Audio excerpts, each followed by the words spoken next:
Alright, so we have to get the oil change for the Mustang. Running her up, keep getting the change oil message. It's been 6,000 miles, so it's not too bad. But because I took it to the track, I'm getting this message. So we're normally I get my oil change around 6,000 miles or so. I do get synthetic, so technically I could probably make it last more than 7,000 miles, but I like to be safe to get around 5,000 or 6,000 miles. But yeah, so I'm getting this message, so I scheduled the appointment. Aside from the oil change, I am really excited because I think my dealership finally has the S650 Mustang. So while I wait for the oil change, I'm going to be checking out the S650 Mustangs. Let's go. Alright, so we're just pulling into the dealership. I don't see any S650 Mustangs up front, at least. I definitely saw one at a different dealer 2 days ago. It's kind of strange. Maybe they've got them in the back. I got to go in and ask them inside. Let me drop the car for service first. Because I happened to drive around this other dealership and they had a white Mustang GT that I got to take a look at. They also had a race red one that wasn't ready quite yet. They were doing like a pre-delivery inspection and all of that. So I didn't get to see it in person, but I got the pictures of it. I'll post them here. It looked pretty nice and it's pretty tempting. So let me go inside, drop the car in and ask if they do have the S650 Mustang. Get some footage for that as well. Okay, so I see one S650 Mustang at the dealership. This one's got the automatic transmission, pony package, and the active exhaust for $49,000.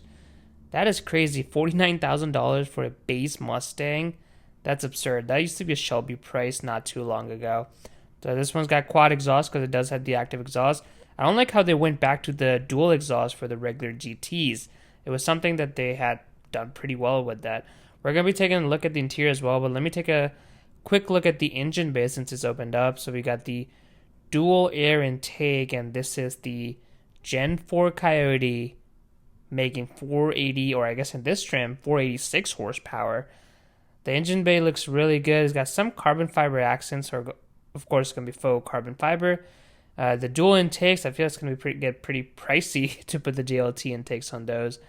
Overall, the front is starting to grow on me, especially with the enlarged grille, or at least the illusion of it. But I think it looks pretty good. Really wish they were tunable. That's one thing I don't like about these, that they cannot be tuned. It's probably going to take me a while to get used to. I just can't get used to not having the gloss black backlit panel. Just having a paint body or body match, basically. I don't know.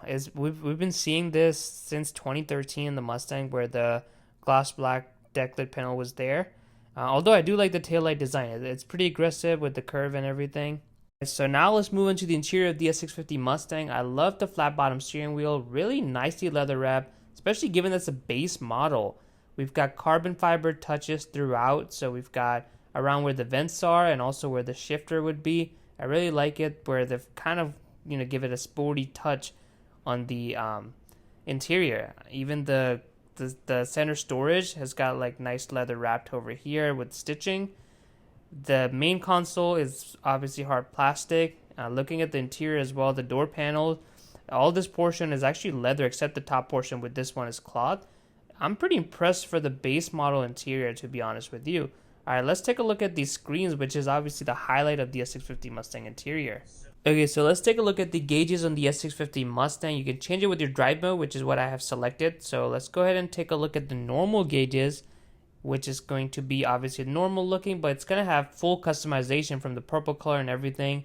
My personal favorite is Sport, similarly what I find on my 2019 Mustang GT2, but this one looks a lot more aggressive. I like the tachometer and the speedometer on either side, and the gauge cluster on the middle, giving you some of the important information. Next up is the track layout, which is obviously going to be hardcore track mode, so it's going to have your tag all the way across. So I love how it looks. And all the colors and everything you're seeing, all the screens, are fully customizable. This is one of the things that is really good with this new gate setup and all of the digital cluster, that everything is going to be customizable. So we got 3-4 different gauge setups that you can look at. There's of course the Fox body one that has been circulating. This one's an interesting one where you got calm, so probably helpful for some of the road trips, where all you got is your speed and the tech, and that's it. Everything else is just going to be gone. So this is a very nice for your road trips. So yeah, I think the interior and the base S650 Mustang is pretty impressive. I mean, the leather wrap steering wheel, the soft touch materials used throughout, carbon fiber and whatnot. It's a pretty good interior, and the screens are the same as the premium models. So overall, I think Ford did an amazing job with the interior of the S650 Mustang. Granted, the prices have gone up significantly, and that's the price you would have paid for a premium. So that was the only S650 Mustang they had on the lot. These are the other Mustangs, if you can call it that they've got. But they said they're gonna expect to get more next week. They had a couple that were customer orders that were obviously taken. It's like a swarm of like Mustang Mach-E's.